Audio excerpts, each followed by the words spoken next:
આજે વિશ્વ પર્યાવરણ દિવસ છે। વિશ્વ પર્યાવરણ દિવસની સ્થિતિની વાતો થાય છે, ગુજરાતમાં વૃક્ષો ઉગાડવાની વાતો થાય છે અને આ બધાની વચ્ચે અરવલ્લીની ગિરિમાળા હવે ગ્રીન વોલ બનશે। વડાપ્રધાન નરેન્દ્ર મોદીએ ગુજરાતને એક મોટી ભેટ આપી છે। પર્યાવરણ દિન નિમિત્તે ભારત સરકારે મોટો નિર્ણય લીધો છે। અરવલ્લીની ગિરિમાળાને ગ્રીન વોલ બનાવવાની જાહેરાત કરાઈ છે।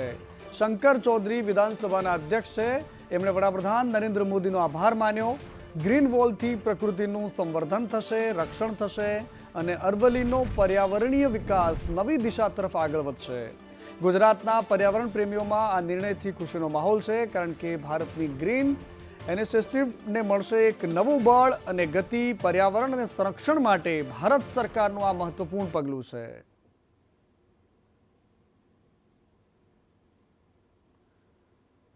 અને ભારત સરકારનું આ ઇનિશિયેટિવ કે જેના કારણે ગુજરાતનો અરવલ્લીની આ ગિરિમાળાનો આખો વિસ્તાર હવે ગ્રીન વોલ બનશે, કારણ કે અહીંયા કુદરતનો ખોળો છે। 16 કળાએ ખીલેલી કુદરત તમને ચોમાસામાં જોવા મળે અને ગુજરાતનું આ સ્વર્ગ કહી શકાય તેવી ધરતી કે જ્યાં હવે જે પર્વતીય વિસ્તાર છે, ગિરિમાળા છે, એના પર પણ શીડબોલ દ્વારા અહીંયા હરિયાળો કરવાના તમામ પ્રયાસો કરાશે। અરવલ્લીની ગિરિમાળાઓ આમ તો ઘણા બધા રાજ્યોને અડે છે, પરંતુ ગુજરાતની અંદર બનાસકાંઠાથી કરીને દાહોદ સુધીનો આ બેલ્ટ એક ગ્રીન વોલ બનાવવા માટેનો ભારત સરકારે આજે નિર્ણય કર્યો છે। ગુજરાતની પૂરી ઇકોસિસ્ટમને તેનો ફાયદો થશે। વધારે વૃક્ષો થવાને કારણે વધુ વરસાદ પણ આ વિસ્તારની અંદર થઈ શકે, વોટર ટેબલને પણ અપ કરવાના કામની અંદર સહયોગી થશે। પ્રજા તરીકે પણ આપણે બધા આ કામની અંદર જોડાઈએ। આ વર્ષે સૌ બનાસવાસીઓ સાથે મળીને કરોડો પ્રમાણની અંદર સીડ બોલ બનાવીને, જેની અંદર આ પર્વતોની અંદર થતા જે વૃક્ષો છે તેના સીડ બોલના માધ્યમથી પર્વતો સુધી પહોંચાડવા માટેનું એક અભિયાન તરીકે લેશું। આપણે સૌ આ કામની અંદર સહયોગ કરીએ। અને આ તરફ ગુજરાતમાં હવામાન વિભાગ આગાહી કરી રહ્યું છે અને બીજી બાજુ ચોમાસું રિસાઈને બેઠું છે। મહારાષ્ટ્રમાં આગામી 7 દિવસ સુધી હળવા વરસાદની આગાહી થઈ છે। ગાજવીજ રહેશે, પવન રહેશે અને વરસાદની આગાહીની વાત થઈ છે। દક્ષિણ ગુજરાતના જિલ્લાઓમાં મધ્યમ વરસાદની આગાહી છે। ઉત્તર અને મધ્ય ગુજરાતમાં હળવાથી વધારે વરસાદની આગાહી કરાઈ છે। અમદાવાદમાં પણ હળવા વરસાદની આગાહી થઈ છે। દક્ષિણ પશ્ચિમથી પશ્ચિમના પવનો ફૂંકાઈ રહ્યા છે અને એટલા જ માટે આ ભેજવાળું વાતાવરણ ગુજરાતમાં હળવો વરસાદ લાવી શકે છે। आने वाला 7 दिन हल्का से मध्यम बारिश होने का संभावना है, मेघ गर्जना के साथ। और ये जो डिस्ट्रिक्ट है ये मेनली आपका रहेगा दक्षिण गुजरात के सारे डिस्ट्रिक्ट है, और उत्तर गुजरात के जो दक्षिण और पूर्व क्षेत्रीय जो डिस्ट्रिक्ट्स है इसमें हल्का से मध्यम बारिश होने का संभावना है मेघ गर्जना के साथ। और सौराष्ट्र कच्छ की भी दक्षिणी जो जिला है इसमें भी हल्का से मध्यम बारिश मेघ गर्जना के साथ इक्का दुक्का स्थानों में होने का संभावना है।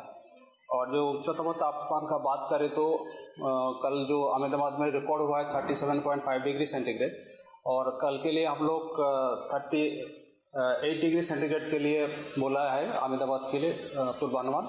और जो हमारा अहमदाबाद आसपास क्षेत्रों में का बारिश होने का संभावना भी है। આ તરફ દ્વારકાની ગોમતી નદીમાં 7 યાત્રિકો ડૂબ્યા છે। 4 યુવક અને 3 યુવતી ગોમતી નદીમાં ડૂબ્યા છે। એક યુવતીનું હોસ્પિટલમાં સારવાર દરમિયાન મોત થયું છે। ભાગેશ્વર નામની યુવતી છે જેનું મોત થયું છે, જ્યારે અન્ય એક યુવતીની હાલત ગંભીર હોવાની વાત સામે આવી છે। ફાયરની ટીમે અન્ય યાત્રીઓને બચાવી લીધા છે, જોકે એક યુવતીની હાલત અત્યારે ગંભીર છે। અને આ ગોમતી નદીમાં લાપરવાહીનું આ પરિણામ છે, કારણ કે અહીંયા મોટી સંખ્યામાં યાત્રાળુઓ આવતા હોય છે, પ્રવાસીઓ આવતા હોય છે, અને આ બધાની વચ્ચે જ્યારે નદીમાં નાહવા માટે જાય છે લોકો, તો એ જોવાની જવાબદારી લોકોની તો છે જ, પરંતુ સાથે સાથે સ્થાનિક પ્રશાસનની પણ એટલી જ હોય છે। અને આજે પ્રાંતિજ હાઈવે પર બસમાં બેઠેલા લોકોએ અચાનક જ આંખોની સામે મોત ભાળ્યું।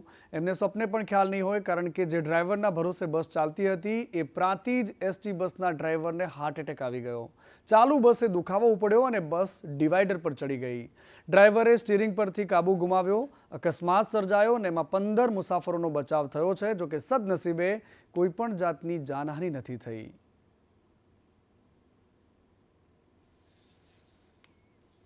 અને આ તરફ વિસાવદરમાં જંગનું એલાન થઈ ચૂક્યું છે અને ભારતીય જનતા પાર્ટી હોય, કોંગ્રેસ હોય કે પછી આમ આદમી પાર્ટી, આ નેતાઓના એકબીજા સામે પ્રહારની રાજનીતિ વચ્ચે હવે ઝેર પીવાની વાતો થવા લાગી છે. રાજનીતિ જબરદસ્ત ગરમ છે. કિરીટ પટેલ મંચ પરથી બોલતા બોલતા કહી દીધું કે હું ખેડૂતનો 1 રૂપિયો નહીં લઉં, ભલે મારે ઝેર પીને મરી જવું પડે. અને ત્યારબાદ ભાવુક થયેલા કિરીટ પટેલ ભારતીય જનતા પાર્ટીના ઉમેદવાર છે. આ તરફ વાંદરવડ ગામમાં ગોપાલ ઇટાલિયાએ જવાબ આપ્યો. એમણે કહ્યું કે આજે પણ મંડળીમાં કૌભાંડ કરનારાઓ ભાજપના નેતા છે અને અહીંયા સામાન્ય માણસ મરે છે. ભાજપના ખોળામાં બેસીને ફરે છે એ કૌભાંડીઓ. ઉઘરાણીની નોટિસો ગામડે ગામડે પધરાવાય છે, પૈસા મંત્રી ખાય છે અને તેની મિલકત જપ્ત નથી થતી. ખેડૂતો પાસેથી રૂપિયા માંગે છે, જે પૈસા હાથમાં જ નથી આવ્યા તો દેવાના શું કામ? આવા સવાલો ગોપાલ ઇટાલિયાએ ઉઠાવ્યા છે. આ રાજનીતિનો જંગ છે. અહીંયા વાક પ્રહાર હવે તમારે સાંભળવા તૈયાર રહેવું પડશે. પૈસા તમારા મંત્રી ખાઈ ગયા છે તો મંત્રીની મિલકત આજ દિવસ સુધી જપ્ત કેમ નથી કરી? કરોડો રૂપિયા મંડળીના મંત્રી, બેંકના ચેરમેન અને બેંકના કરતા હર્તાઓ ખાઈ ગયા. એની એક નૈયા પાંચિયાની મિલકત પણ કબજે લેવામાં નથી આવી આજ દિવસ સુધી. તમારી પાસેથી માગે છે, ખેડૂત પાસેથી પૈસા માગે છે કે લાવો પૈસા બેંકના ભરો. જે પૈસા હાથમાં જ નથી આવ્યા એ પૈસા દેવાના શું કામ? અને લઈ ગયો છે એને કોઈ પૂછવા વાળું નથી. મંડળીના મંત્રી તો આજે તે ભાજપના ખોળામાં બેસીને બિંદાસ ફરે છે અને ગામના માણસોએ દવા પી જવી પડી. આત્મહત્યા તો એને કરી છે. કિરીટ પટેલે ક્યાં દવા પીવાની જરૂર છે? દવા તો આ ગામના માણસો પી ગયા છે. દવા તો એને પીવાની જરૂર નથી, ગામ પી ગયું દવા. 2 જણા ગુજરી ગયા આ મંડળીના કૌભાંડમાં. અને ગોપાલ ઇટાલિયા સનસનીખેજ આરોપ લગાવી રહ્યા છે કે કિરીટ પટેલે ઝેર પીવાની જરૂર નથી. પણ કિરીટ પટેલે શું કહ્યું હતું એ પણ સાંભળી લઈએ. આક્ષેપ કરનારાઓને મારે જવાબ આપવો છે કે હું ઝેર પીને મરી જાઉં, પરંતુ ખેડૂતોનો 1 રૂપિયો જિંદગીમાં ન લઉં. એને સજા કરી છે અને મારા ખેડૂત ભાઈઓના ખોટી સહી કરી, ખોટા ધિરાણો ઉપાડી અને જે કોઈ પ્રવૃત્તિ કરતા હતા, હું એમ ચોક્કસ કહી શકું કે આ સેવા સહકારી મંડળીમાં પ્રમુખ છે એ બધા નિર્દોષ હોય છે, પરંતુ કાયદાની દ્રષ્ટિએ બધા કમિટી પણ આવતી હોય છે. અને આ તરફ વિસાવદર અને કડીમાં જંગનું આ એલાન થયું ને ત્યારબાદ હવે મૂર્તિયાઓ બિલકુલ નક્કી થઈ ચૂક્યા છે કે આટલા જ મૂર્તિયાઓ ચૂંટણી લડવાના છે. વિસાવદરની પેટા ચૂંટણીમાં 19 ઉમેદવારો ઊભા છે અને એમના ફોર્મ માન્ય રહ્યા છે, પરંતુ 3 અપક્ષ ઉમેદવારોએ તેમના ફોર્મ પરત ખેંચી લેતા હવે 16 ઉમેદવારો મેદાનમાં છે. આ ચૂંટણીમાં રોમાંચક જોવા મળશે જંગ, કારણ કે કડીમાં પણ 18 ફોર્મ ભરાયા હતા, જેમાંથી 8 ઉમેદવારો હવે ચૂંટણીના મેદાનમાં છે. ભાજપ, કોંગ્રેસ અને આમ આદમી પાર્ટી સહિતના 8 ઉમેદવારો વચ્ચે આકરો જંગ જામવાનો છે. આ તરફ રાજકોટમાં જન્માષ્ટમીના લોકમેળાને લઈને તૈયારીઓ થઈ રહી છે, આયોજન થઈ રહ્યું છે. રાઇડ સંચાલકો માંગ કરી રહ્યા છે કે એસઓપીની અંદર ફાઉન્ડેશન ભરવાની વાત ન હોવી જોઈએ. ફાઉન્ડેશનને લઈને અમારી કલેક્ટરને રજૂઆત છે. લોકમેળો અને ખાનગી મેળા પણ લોકો માટે જરૂરી છે. એસઓપીમાં ક્યાંય ફાઉન્ડેશન આવતું નથી અને તો મેં સાહેબને કીધું, સાહેબ ફાઉન્ડેશન નથી આવતું તો આ વખતે તમે મેળાની અમને રાઇટની મંજૂરી આપશો? અને એને કીધું અમે વિચારશું. અને આજની તારીખમાં સુરતની અંદર મેળા ચાલુ છે, ત્યાં જો મંજૂરી આપતા હોય, અત્યારે ઉનાળા વેકેશનના મેળા ચાલુ છે, તો પછી રાજકોટમાં કેમ? આમ જો તો મેઇન લાયસન્સ બ્રાન્ચથી જ ચાલુ છે. લાયસન્સ બ્રાન્ચના અધિકારી છે એ જ પોલીસ ડિપાર્ટમેન્ટ, એ જ કોઈ જવાબદારી લેવા માગતા જ નથી. આરએનબી વાળા જવાબદારી લેવા માગતા નથી કે યાંત્રિક વિભાગ વાળા કોઈ જવાબદારી લેવા માગતા નથી. સરકારને અને કલેક્ટર સાહેબને વિનંતી કરું કે એસઓપીના નિયમ હળવા કરે, જેથી કરીને આજે જે પરપ્રાંતિયો અમારે ત્યાં આવતા હોય, અમારે તો અમારું ઘર તો ચાલતું જ હોય, પણ અમારા હિસાબે આજ હજારો માણસોના ઘર ચાલે છે. આજ મુદ્દે કલેક્ટર પ્રભવ જોશીએ કહ્યું છે કે 14 થી લઈને 18 ઓગસ્ટ સુધી મેળો યોજાવાનો છે. 9 થી લઈને 13 જૂન સુધી સ્ટોલ પ્લોટ માટે અરજી કરી શકાશે. લોકમેળો જે છે એ રાજકોટની આગવી ઓળખ છે. આ વખતે જે ગયા વર્ષે અનુભવ થયા હતા એના અનુસંધાને અમે વહેલી તૈયારી ચાલુ કરી છે, જેથી અમને દરેક પ્રકારની જે સ્થિતિ જેનું નિર્માણ થઈ શકે એની પૂરતી તૈયારી કરવા માટે સમય મળી રહે.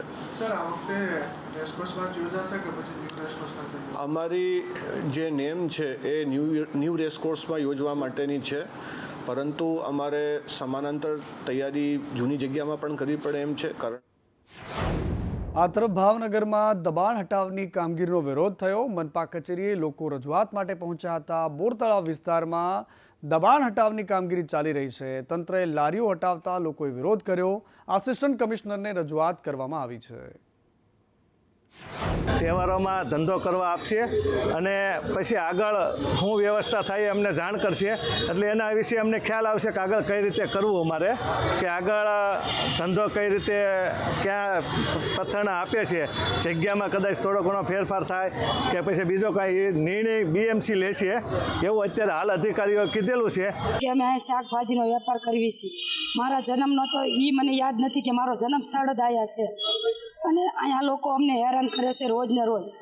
અત્યારે આ ફરિયાદ લઈને આવ્યા છે, ધંધો કરવાની અગવડતા છે. સાઈડમાં લારીઓ રાખવા છતાંય તે આ લોકો ધંધો કરવાની મહાનગરપાલિકાના સાહેબો ના પડે. કયા વિસ્તારમાં તમે ધંધો કરો? બોરતળાવ વિસ્તાર. શું પ્રશ્ન છે? પ્રશ્ન એ છે કે સાઈડમાં લારીઓ રાખીને અમે ઘણા સમયથી ત્યાં ધંધો કરીએ છીએ, ઘણા વર્ષથી. તો હવે બધાને મુશ્કેલી છે, કોઈને લારી રાખવાની મનાય છે સાઈડમાં. અને રંગીલા રાજકોટમાં દારૂડિયાઓ પણ ભારે રંગીન નીકળે છે. ઘીની ફેક્ટરી ને અંદર દારૂની મહેફિલ. આ રસુલપરાનો વિડીયો છે જે સોશિયલ મીડિયામાં વાયરલ થયો છે. સ્થાનિકોએ રેડ કરીને વિડીયો બનાવ્યો. અહીંયા પોલીસ નથી પહોંચતી, પરંતુ સ્થાનિકો જાય છે દારૂની રેડ કરવા માટે.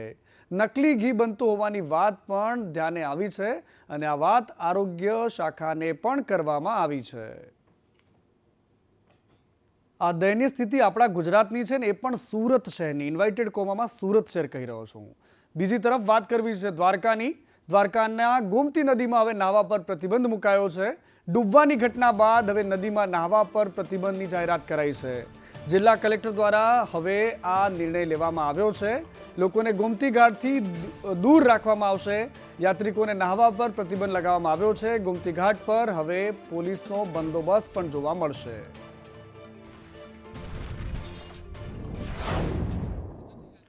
અને જે યાત્રિકો ડૂબ્યા છે, એક તસવીરો મેં તમને બતાવી રહ્યા છે. બીજી બાજુ હવે કલેક્ટર દ્વારા નિર્ણય લેવામાં આવ્યો છે, અને ત્યારબાદ પોલીસના જવાનો અહીંયા ગોમતીના ઘાટ પર જોવા મળે છે.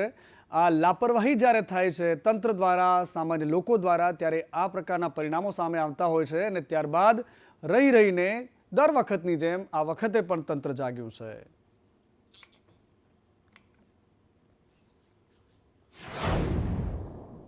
સંતોની ભૂમિ કહેવાય છે જૂનાગઢ, પરંતુ આ ભૂમિ પર સંતો પણ સુરક્ષિત નથી. એક યુવક આવે છે ને એક મહંતને બેફામ માર મારે છે. ગિરનાર ભરતવનની જગ્યાએ મહંતને માર મારવામાં આવ્યો છે. વિઠ્ઠલદાસ બાપુના ગુરુ રામદાસને માર માર્યો છે. માર મારીને 35,000 રૂપિયા રોકડા, મોબાઈલ, આ તમામ વસ્તુઓ લઈને ચોટીલાનો દિનેશ નામનો એક વ્યક્તિ ફરાર થઈ જાય છે. અને ઇજાગ્રસ્ત મહંતને અત્યારે હોસ્પિટલમાં દાખલ કરાયા છે. ચોટીલાનો છોકરો આવ્યો હતો 4-5 દી પહેલાં, અને એની આ બાપુએ કે રે ને સેવા કર 2-4 દી. એટલે એ સેવા કરતાં કરતાં એક દી દવાખાને પ્રમદી ગયો, અને બાપુ આગળ આવીને પૈસા માંગ્યા. એટલે બાપુએ આપ્યા નહીં. એટલે જરાક માથાકૂટ થઈ ને તો એ એનો લાકડી પાસે રાખીને સૂઈ ગયો. બાપુને રાતે 2 વાગે નીંદર આવી, એટલે જાગી અને લાકડી વડે મારવા જ માંડ્યો બાપુને. આ તરફ દહેગામના નાગજીના મુવાડામાં મેશ્વો નદીના ફાળવેલી લીઝનો સ્થાનિકોએ વિરોધ કર્યો છે. નાગજીના મુવાડા, જીવરાજના મુવાડા, મોટા મુવાડાના સ્થાનિકોએ મેશ્વો નદીના લીઝનો અને ગેરકાયદેસર થતી રેતી ખનનનો વિરોધ કર્યો છે. ત્યારે 4 ગામના ખેડૂતોએ દહેગામ મામલતદારને આવેદનપત્ર આપ્યું. લીઝ ફાળવવાથી ખેડૂતોની જમીનનું ધોવાણ થઈ રહ્યું છે. ખાણ ખરીદના અધિકારીઓને ગ્રામજનોએ રજૂઆત કરી છે, પરંતુ કોઈ જવાબ આપતું નથી કે લીઝની સીમા કેટલી છે.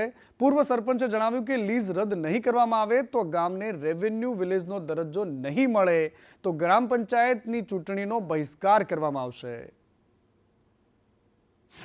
એ લીસ્ટ એ માપ વગરની ગોળી છે અને એનું કોઈ માપ મૂકી નથી કે કેટલું લંબાઈ પહોળાઈ ઊંડાઈ એ પણ કર્યું નહીં અને એની હદ નક્કી કરતા નહીં કારણ કે એ ભાઈ તમારે જોવાનું કે મારે જોવાનું એટલે હવે હું મારે ચૂંટણીનો બહિષ્કાર કરવાનો છે તો સુધી આ પ્રશ્નનો નિકાલ ના આવે તો સુધી અમારે ચૂંટણીનો બહિષ્કાર કરીશું. ગ્રામ પંચાયતના 4-12 લીજ આપેલી છે અને મૂળ વસ્તુ આ લીજ અમારું રેવન્યુ વિલેજની હોળા લાગે છે.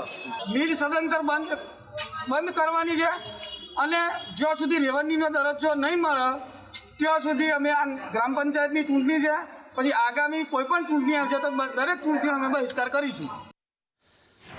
બનાસકાંઠામાં પણ ભૂસ્તર વિભાગે સપાટો બોલાવ્યો. છત્રાલા બનાસ નદીમાંથી ખનીજ ચોરી ઝડપાઈ છે. 5 હિટાચી મશીન, 3 ડમ્પર ઝડપી પાડવામાં આવ્યા છે. અંદાજે રૂપિયા 2.50 કરોડનો મુદ્દામાલ કબજે કરાયો છે. સીઝ કરેલા વાહનોના દંડ વસૂલવાની કામગીરી ચાલી રહી છે.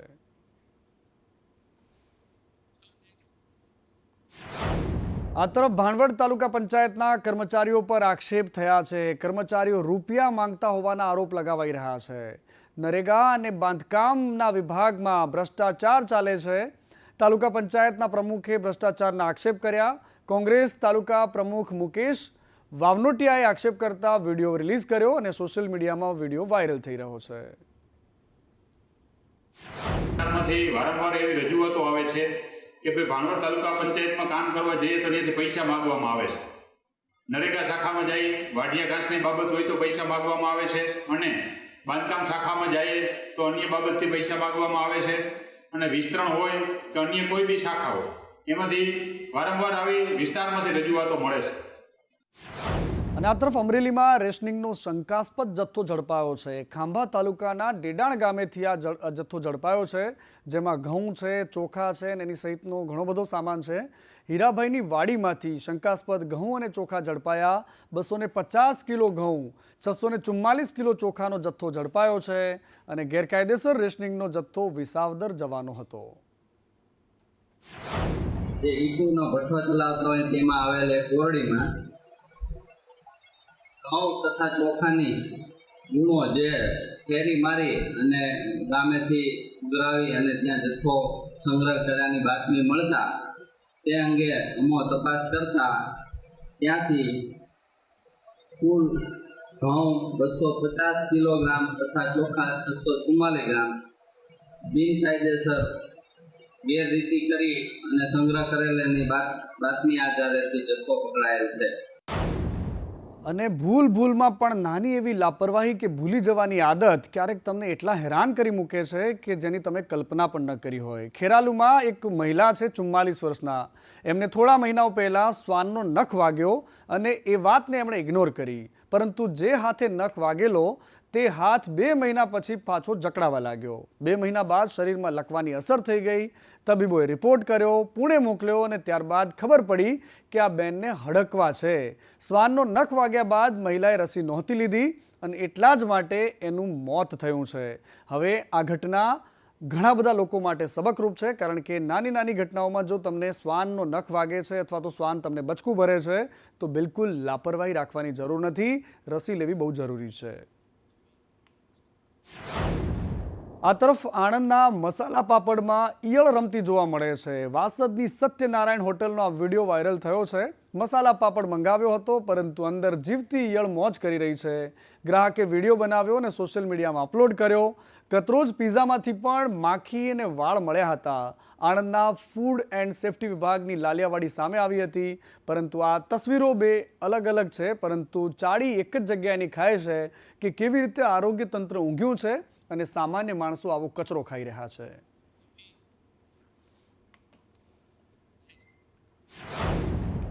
અને સેનાના શૌર્ય બાદ હવે અમદાવાદમાં પણ સિંદૂર વન બનવાનું છે. સિંદૂર વનથી પ્રેરિત સિંદૂર વન બનશે અને સીએમ ભૂપેન્દ્ર પટેલ આ વનનું વૃક્ષારોપણ કરવાના છે. 551 જેટલા સિંદૂરના છોડ રોપવામાં આવ્યા છે. અમદાવાદ મ્યુનિસિપલ કોર્પોરેશન દ્વારા દક્ષિણ પશ્ચિમ ઝોનના ચાંદલોડિયા વોર્ડમાં માનનીય મુખ્યમંત્રી શ્રી ભૂપેન્દ્રભાઈ પટેલજીના પર હસ્તે સિંદૂર વનનું શુભારંભ કરવામાં આવ્યું. આ સિંદૂર વનમાં લગભગ આપણે મિશન 4 મિલિયન અંતર્ગત 5,000 ચોરસ મીટર જગ્યામાં અંદાજિત 12,000 જેટલા વૃક્ષો વાવવાના છે. વિશેષતા આપણે જોઈએ તો સિંદૂર વન આ જગ્યાએ આપણે કરવાના છે. ઓક્સિજન પાર્ક પણ ડેવલપ કરવાના છીએ. અમદાવાદની અંદર 40 લાખ કરતાં વધુ વૃક્ષો આ ચોમાસાની અંદર વાવવાનો આપણો સંકલ્પ છે. એના માટેનું મેપિંગ, કયા વોર્ડમાં કેટલા વૃક્ષો વાવશું, કેટલા ઝોનમાં કેટલા વૃક્ષો વાવશું, એનું પણ આયોજન થઈ ગયું છે. જ્યારે મહિલાઓનું સિંદૂર ઉજળ્યું છે અને એનો કરારો જવાબ માન્ય વડાપ્રધાન શ્રી નરેન્દ્રભાઈ મોદીજીએ આપ્યો છે અને અહીંયા પણ આ શહીદોને શ્રદ્ધાંજલિ આપી સિંદૂર વન બનાવવામાં આવી રહ્યું છે. સિંદૂર વન આ એક ખૂબ નવો કોન્સેપ્ટ છે. સિંદૂર વન એ અત્યાર સુધી ક્યાંય કોઈએ બનાવ્યો નથી અને આ જે સિંદૂર મિશન જે વડાપ્રધાન નરેન્દ્રભાઈ મોદીએ જે આખા દેશમાં જે એમની નામના થઈ છે અને જેવું કામ જે એમણે કર્યું છે એ ખૂબ જ બિરદાવવા લાયક છે. ગુજરાત પોલીસની એક શાનદાર કામગીરીની એમ તો આપણને ખબર છે કે પોલીસ સ્ટેશનમાં તમે કોઈ ફરિયાદ કરવા જાઓ તો માત્ર અરજી થાય. પોલીસની ફરિયાદ થયા બાદ પણ કેવી કામગીરી થાય છે આપણને ખબર છે, પરંતુ હવે એક નવો અભિગમ લાવી છે પોલીસ કે સોશિયલ મીડિયા પર તમે ફરિયાદ કરી શકશો. 1 માર્ચ 2025થી આની શરૂઆત કરાશે અને 3 મહિનામાં 335થી 310 ફરિયાદોનો નિકાલ લાવ્યો છે. ગુજરાત પોલીસની પહેલથી નાગરિકોને નવી સુવિધા મળી છે. ફરિયાદોનું 24 કલાક રિયલ ટાઈમ મોનિટરિંગ થઈ રહ્યું છે. પોલીસ આ વાતને પ્રોત્સાહિત કરી રહી છે કે લોકો સોશિયલ મીડિયા થકી ફરિયાદ કરે, ડિજિટલ ફરિયાદ કરે, પરંતુ સૌથી મોટી વાત અહીંયા એ છે કે એનું નિરાકરણ ક્યાં અને કેવી રીતે આવે છે એ પણ મોટો પ્રશ્ન છે. એક્સ પ્લેટફોર્મ ઉપર જ્યારે કોઈ પણ પોલીસ અધિકારીને, પોલીસ કમિશનર હોય કે ડીજીપી હોય કે એસપી હોય, એમને ટેગ કરીને લોકો તરફથી કોઈ પણ રજૂઆત કરવામાં આવે, કોઈ પણ ફરિયાદ કરવામાં આવે, એટલે એ ફરિયાદનો ત્વરિત નિકાલ કરવા માટે આ જીપી સ્મેક્સના પ્લેટફોર્મથી ઉપયોગ કરવામાં આવે છે. 1 માર્ચથી અત્યાર સુધી સોશિયલ મીડિયા પ્લેટફોર્મ ઉપર આશરે 335 ફરિયાદો ગુજરાત પોલીસને મળી હતી અને તમામ ફરિયાદોમાં ખૂબ સમયસર રીતે એનો નિકાલ કરવામાં આવ્યો છે.